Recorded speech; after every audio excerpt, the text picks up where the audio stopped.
Hey soccer fans, this is Nick and welcome back to the Feed the Fire podcast. Well, the MLS Cup Playoffs are in full swing. We've got a few completed round one matchups, but we're going to talk a little bit of Fire news that broke this week, as well as look at those MLS Cup Playoffs. So stay tuned for all of this and more in tonight's episode. But I'd like to kick things off with a few emails that I've gotten. Please keep the emails coming in, especially during the off season, so we can get a few things out to talk about. This one comes in from friend of the show, Ryan Fish. He says, Nick, Charlotte looked amazing. Charlotte looked like an amazing atmosphere. I hope they can get another match at home this postseason. Maybe one day the Fire can have that. I think you're right. I think the Fire can have that one day. Probably not going to be at Soldier Field. There's been all that talk about where they're going to build a soccer-specific stadium. Hopefully that'll be done in the next 5 years or so. If you recall, they triggered a 3-year option on their lease at Soldier Field, so that gives them about 3 years in order to identify a site and build it if they can. I don't know how fast stadiums get built, how fast a soccer-specific stadium could get built in and around Chicago. I think probably would be a little bit more challenging in Chicago than some of the other cities we've seen here, but remains to be seen when they identify their spot and when they break ground. But anyway, Ryan's email goes on. Also, CR7 is free next June. Cristiano Ronaldo. If Greg Berhalter can get them in a solid playoff spot, maybe Joe gives him a percentage of Morningstar. The pitch minus the money would be Frank saying, Christian, you can do what Basti couldn't do, and what Messi was afraid to do, lead Chicago to the MLS Cup. It's a fantasy, but one can dream. Yeah, that does seem like quite the fantasy and quite the dream, Ryan. You know, that would be a wild thing for Ronaldo to come to the United States and to play in Chicago. And yeah, Mansueto would have to probably open up some things in Morningstar there. I wonder if the board of directors would go for it in order to get Ronaldo to come here. But I don't know if he's going to come here. I don't know if he still has those pending criminal charges in Las Vegas if he comes back to the States and gets extradited, or if some federal agent's waiting for him at the airport. I don't know. But that does seem like a wild thing. And honestly, I don't know. Do I want Cristiano Ronaldo in a Chicago Fire jersey? Obviously, there's a piece of me that says, yeah, I'd love to see the spectacle. But I feel like the Fire are building so much more than just a single player like Ronaldo. Even Miami, yeah, they have Messi, but they also have Suarez, Jordi Alba, and Busquets. They also were able to extend Ben Cramashi. They're also able to bring in some U22 players. They elevated Drake Callender to a different level. So there's a lot that Miami's done that's not Messi, right? They're building a new stadium. They're doing all the other things that MLS clubs need to do, especially in their early years as a club here. So I don't know if I'd want Ronaldo just because that would be the only focus for the Chicago Fire and for the fans. And there's so much more that this club is doing. But if he wins games, it would be hard to say no. Now, speaking of other fans of the show, friends of the show here, we got a nice email from our friend Israel. If you remember from prior episodes, our short Marcelo Balboa lookalike.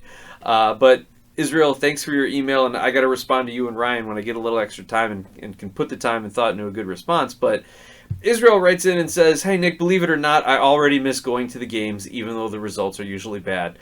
I'm with you. It was like almost like a little mini withdrawal of not having to tune in on Saturday or get the cooler ready to go or kind of plan out the day and the weekend. Like, yeah, it was a little sad not to see everyone at the tailgates and see the fans and cheering with them. I get that. So Israel says, so we'll have to wait until early spring to see how the Berhalter era looks. Just wondering, since I saw that David Poreba won the Golden Boot and MVP on MLS Next, how come he did not see any minutes with the senior team? And I'm not asking about starting, but at least to see what he can do with a team that struggles scoring. Maybe there's something with his contract, and I think he's 20 or 21, so not sure how it works. I'm assuming next year he'll get an opportunity, since this is an area we need a hand. Also not sure if he's a 9 or a 10, and I don't think it matters at this point. So Israel brings up a great point here. MLS Next Pro named David Poreba of CF2 as their MVP. He was the Golden Boot winner, wins the MVP award, gets the Fire into the playoffs, wins a game against Orlando City, and then falls to Columbus Crew too. So a good run by CF2, a good core group of second team players and guys who actually have gotten some time with the senior team here. And if you'll remember earlier on in the season, David Poreba and several others, Amari Glasgow as well, got those short-term contracts. They're able to sign four-day contracts with the senior team and not occupy a roster spot or trigger any sort of salary minimums and things of that nature for the senior team. So David Poreba got those 4-day contracts during the course of this season, and he was eligible for 3 MLS games this 2024 Chicago Fire season. He was eligible back in July against Cincinnati, New York, and Philadelphia. Now, he did not appear in any of those 3 games, but what those contracts allow the player to do and allow the club to do is to have that player come up and train with the first team.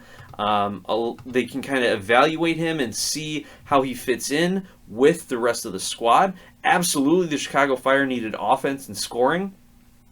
I would have liked to see him get minutes. We saw Glasgow get minutes. We've seen Justin Reynolds eventually start games, after coming up with CF2 a little bit last season and this season. So I think he should have gotten minutes. I think this was the perfect time in a season that had gotten away from the Fire relatively quickly, especially around Leagues Cup time. This would have been the perfect time to get him some senior team minutes and see how he matches up against some MLS defenders and get him that experience of going up against MLS quality defenders and saying what does he need to do then in the rest of his CF2 season in order to elevate himself into first team contention. I think what hampered it, there were several things that hampered it. Number one, Frank Lopez was just the caretaker coach this season, the lame duck coach this season, so he really wasn't trying to do too much with the roster. I do think the Chicago Fire have had trouble over the last several years, since they've gotten their second team, of how to integrate them and what kind of style of play should be flowing between the first team and the second team. So I think that's a problem internally that Greg Berhalter is going to solve. He's already talked about it in some degree, about having some sort of uniform style of play and identity throughout the Fire organization. So hopefully when we see players succeeding in that same type of style that the senior team plays, then they can move up into the senior team. Very, very similar to the Philadelphia Union, right?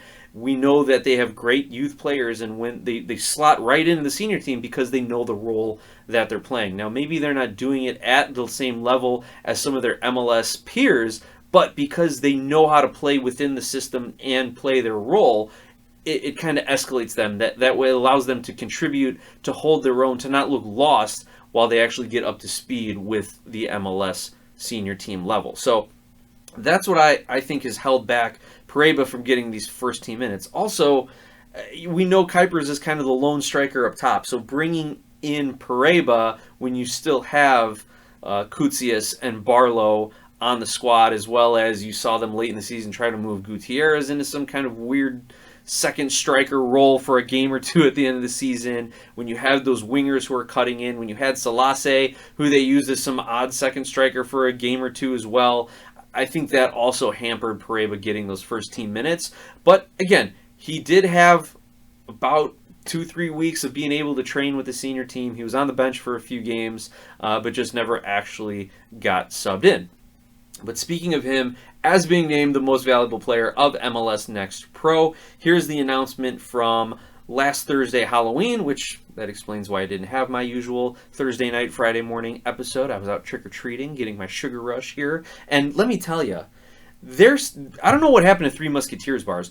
None of my kids got Three Musketeers bars in their bag. I was really disappointed. That's my dad tax candy. That is, if I'm going to take you out, I'm getting your Three Musketeers bars, secondary, Snickers, and Milky Ways. Those were my top 3 candies. Hardly any of them this year. I think a lot of families ended up going with kind of the assortment pack of candies, where you're getting lollipops and suckers and Tootsie Rolls and other little sweets and pieces of gum, and just giving out handfuls of assortment packs instead of the nice sized candy bars that I grew up on back in my day. Real candy, real trick-or-treating stuff.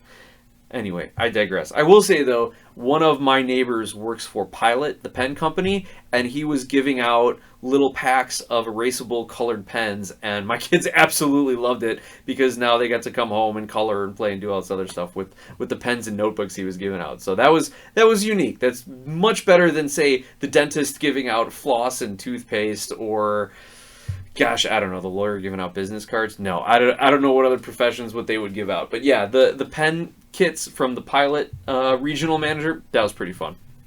All right, getting back to the Chicago Fire and David Poreba, this was the Chicago Fire's announcement on October 31st.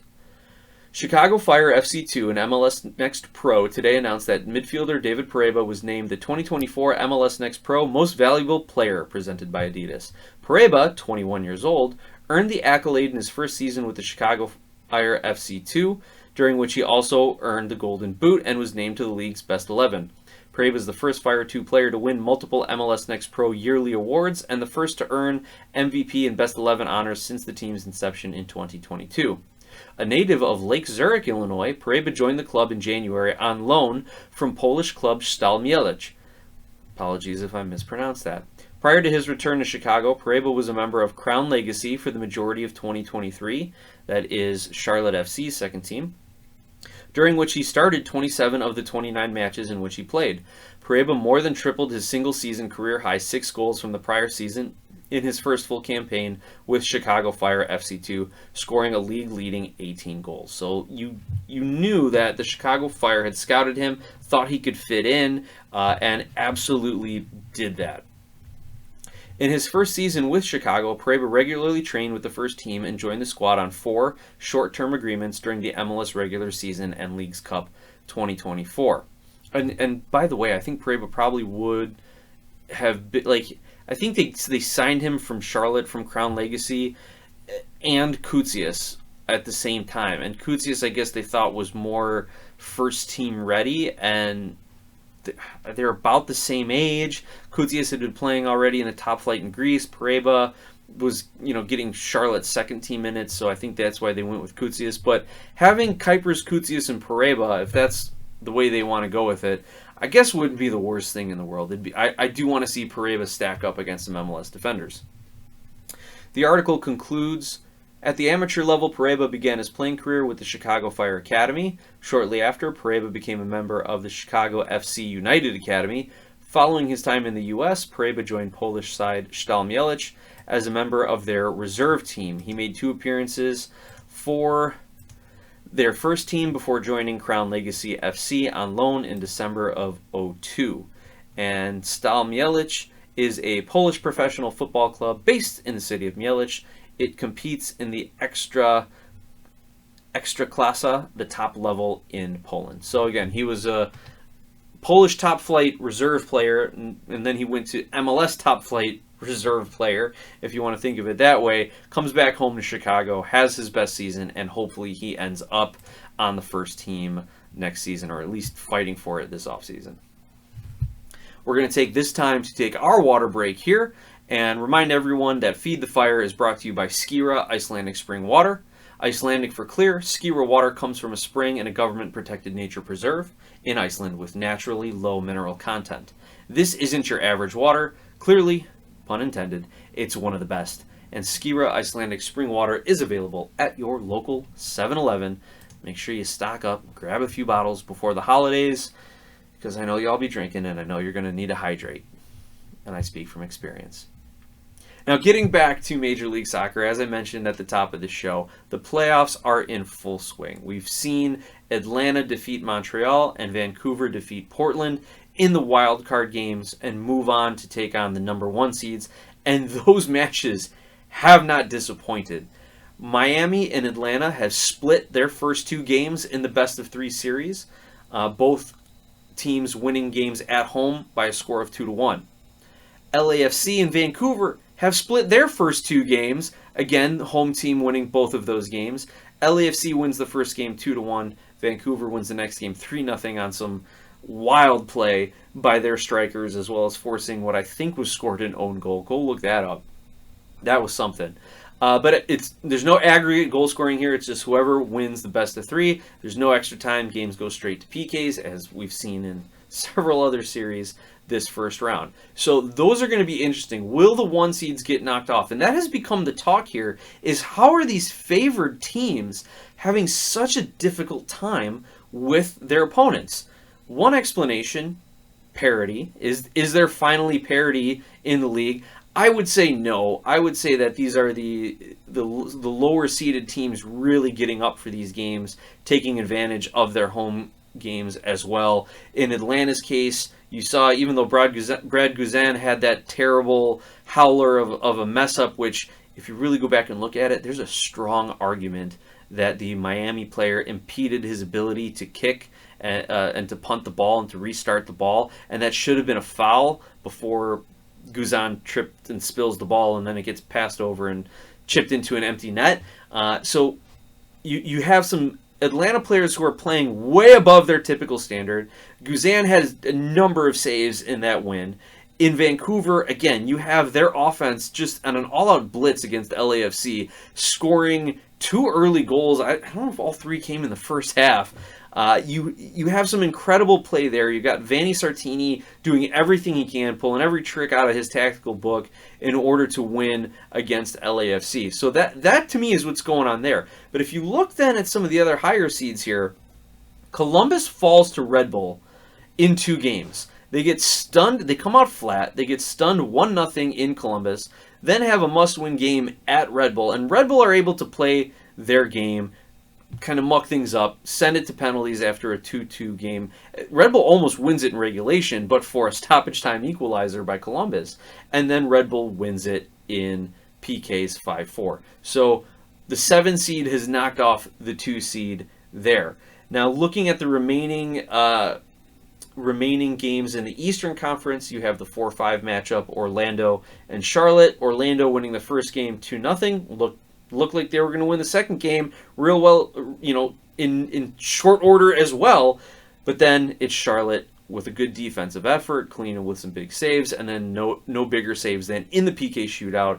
I don't know if I've ever seen a PK shootout conclude 3-1, but that's how Charlotte won it. Charlotte wins the shootout 3-1 to tie the series at 1. Between saves and misses, Orlando missed 3 straight shots, and that was the end of that match there. So now they're going back to Orlando for the tiebreaker. Similarly, Cincinnati and New York. Cincinnati gets the 1-0 victory at home to start the series.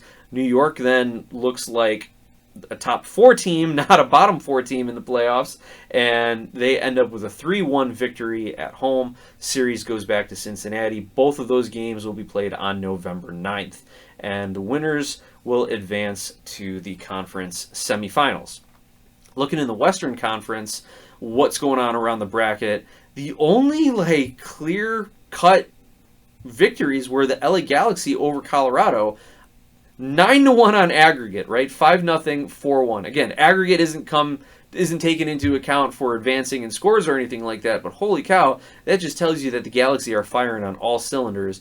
And speaking of the Galaxy, their player, Gabriel Peck, was named Newcomer of the Year. So let me read a little bit of the press release from MLS. LA Galaxy forward Gabriel Peck has been named the 2024 MLS Newcomer of the Year, an award recognizing the year's most impactful new MLS player with prior professional experience. So they had to come up with something to differentiate, like Rookie of the Year, Young Player of the Year, or Under 22, whatever. So this is what they came up with. The Galaxy acquired Peck last January from Vasco da Gama in his native Brazil, reportedly for $10 million plus incentives. And it looks like it's paying off, and it looks like they're probably going to have to pay some incentives. The 23-year-old signed a young DP deal, forming a fearsome attack alongside Ricky Puig, Dejan Joveljic, and fellow winter DP signing Joseph Paintsil. So it's the 3 Ps, Paintsil, Peck, and Puig. Peck finished as LA's leading scorer, tallying 16 goals and 14 assists in 33 matches. Additionally, Peck became the 4th youngest player in MLS history to record at least 30 goal contributions in a single season. He's also the youngest player with at least 15 goals and 10 assists in an MLS campaign, excluding the shootout era. The All-Star winger helped the Galaxy return to the Audi MLS Cup Playoffs, earning a Western Conference 2 seed on 64 points. The Galaxy, who scored a Western Conference best 69 goals, will compete in the CONCACAF Champions Cup. Peck's the second LA player to earn the award, joining Zlatan Ibrahimovic, go figure, and beat out fellow finalists Luis Suarez and Luca Orejano.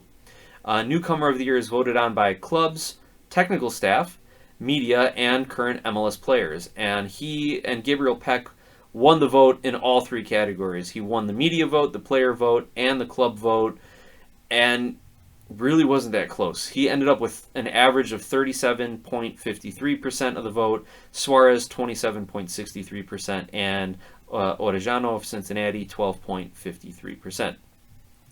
So that is the article. Who are some of the more recent MLS Newcomer of the Year winners? Going back, Yakumakis, Thiago Almada, Chicho Arango when he was with LAFC, Zelarayan, Carlos Hill, Ibrahimovic, Almiron, Ladero, Jovinko, Pedro Morales of the Whitecaps, Diego Valeri, Federico Higuain, Mauro Rosales, Seattle, Alvaro Saborio, Salt Lake, Freddie Montero, Seattle, Darren Huckerby of the Quakes, and Luciano Emilio of DC United. So going back to 2015, those are all-star, almost MLS Hall of Fame type kind of names there for the short period of time they're with MLS. So those are some really good company for Peck to be named with, and we'll see how he continues to star for the Galaxy in these playoffs. But LA will move on, and they will face the 6th seed Minnesota United, the Loons beating RSL in 2 straight PK shootouts. I did not see this coming. I really thought that RSL's offense would carry them through, but it was Minnesota's defense in this series that carried them on the day, and some poor penalty shootouts by RSL. And I said it in the Charlotte-Orlando matchup. I don't think I've ever seen a PK shootout end 3-1. Well, here was another one. Minnesota won their second match of this series in PKs 3-1, with St. Clair coming up with some big saves. So congratulations to the Loons. They will play the Galaxy. I've got to imagine the Galaxy are going to win that game. But now we're in a single elimination. The conference semifinals from here on out, it is single elimination, and anything can happen. So yeah, looking at the last match up in the Western Conference, Seattle beats Houston in 2 games, both in penalty shootouts, winning 5-4 after drawing 0-0, and then winning 7-6 after a 1-1 draw. The story, of course, out of that game is Hector Herrera, Houston's captain, getting a yellow card for a hard foul, and then spitting towards the referee, immediately picking up his second yellow card and being ejected for that one. So that was a just kind of terrible ending for a kind of a better than expected season for the Houston Dynamo. So the Seattle Sounders advance. They will take on the winner of LAFC in Vancouver. And we said, you've got the number 1 seed on each side of the bracket on split games. You have Columbus, the 2 seed in the East, getting knocked out in 2 games. Orlando and Charlotte, Cincinnati, New York, split games. Is it parity in the league? Is it other teams stepping up? Is it familiarity? I think if you look at these 4 and 5 seed matchups, and even to a certain extent the 6 and 3 matchups, those teams, when they're finishing in that place in the standings, are so similar in goal scoring, defensive numbers, just the way they play. They're very similarly built teams. They are good MLS teams. They are not excelling. They're not having these massive DP stars, right? Maybe you can make the argument Facundo Torres is that for Orlando, and Lucho Acosta is that for Cincinnati, and Chicho Arango is that for RSL. But compared to, say, LAFC or the Galaxy or Columbus or Miami, no, they're not. They don't have a Messi, Suarez, Busquets, and Alba. They don't have a Cucho, Rossi, Ramirez, Nagby kind of lineup here, right? They're just very good MLS teams, and they're very similarly built and very similarly talented. Very similarly talented. There we go, on the pitch. So I don't know if I'm going to go so far as to say it's parity coming in, because if there really was parity in this league, I don't think we'd be seeing like 30-point differences between the top and the bottom of the league. Maybe there's parity in ownership who wants to spend money as opposed to ownership that doesn't want to spend money, which still, there's no way you can explain the Chicago Fire this season for any of these metrics that we're talking about here, because they spent more than most teams and finished bottom in the East, second worst in the league. So there's always going to be an exception to the rule, but I don't think parity is what it is the reason why we're having such close matchups in the playoffs this year. I think just on the whole, the quality of the league is improved. I think you see a lot of individual matches and matchups within games that are being taken advantage of. And I still think over the course of a series, maybe the teams needed to play a 5-game series to have a better sample size, but I still think, I'm not advocating for that, please. Let me make that straight. I'm not advocating for a longer postseason, not at all. But I still think that if you have these series, these best-of-3 series, that over the course of time, the better team, i.e. the higher seed, is going to win more often than not. One last thing before we wrap up the show for tonight. If you want to go check it out on Glasshouse Soccer on social media, on Facebook and on Twitter, I got a little bored over the weekend, tried to get some creative juices flowing, so I ended up taking the other Chicago sports teams' logos, the Bears, Cubs, Blackhawks, Bulls, Sox, and the Sky. I did not do the Red Stars/Stars, and I took the Chicago Fire's colors and just redid all their crests with Chicago Fire colors. And I didn't do the Sky because, I didn't do the Stars because it's the same color set already, based on the Chicago flag. So, if you want to see some creativity there, if you want to see a lot of Chicago flag river blue, on the Chicago Bulls and Blackhawks mascot, go check it out. Let me know what you think. Again, it was just a little something fun that I did. So with that, I want to thank you all for tuning in and for listening. Please take the time, if you haven't, to rate and review, like, subscribe, follow along, share the show. Tell a friend, especially as we're coming up to the holidays here. Everyone's going to be driving all over the place looking for new podcasts, talking about entertainment. Please share the show. Tell your friends if you like the show. If you hate the show, then tell your enemies and make them suffer through it too. With that, I'll thank you all. And as always, let's go Fire.